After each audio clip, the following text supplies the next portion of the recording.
నువ్వు ప్రార్థన చేసుకుని తిన్నంత మాత్రాన ఇప్పుడు ప్రార్థన చేసుకోకుండా తిన్నా కానీ అది భోజనమే. అది సామాన్యమైనటువంటి బ్లడ్డే, సామాన్యమైన ఉప్మానే, సామాన్యమైన పొంగలే.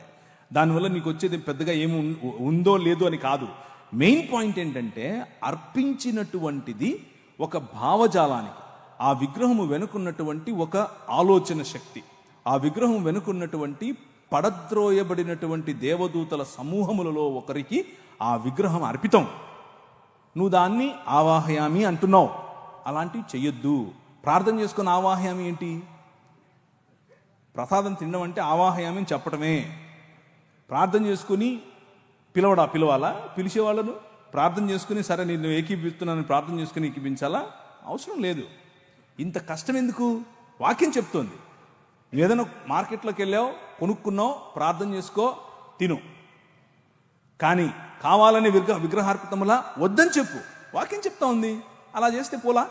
దానికి దాన్ని ఏమంటారు, థియోలాజికల్ ఇది చేయాలా? ఇప్పుడు ప్రార్థన చేసుకుని మనం ఒక శివాలయంలోకి వెళ్ళి వారి భక్తితో శివాలయంలో ఉంటారు, శివుణ్ణి పూజిస్తారు. మనం వాళ్ళని అవమానపరుస్తూ అక్కడికి వెళ్ళి ప్రార్థన చేద్దామా? యేసు ప్రభువా, ఈ శివలింగం ఎవరో కాదు, యేసు ప్రభువే అని మనం ప్రార్థన చేద్దామా? అది కరెక్టా?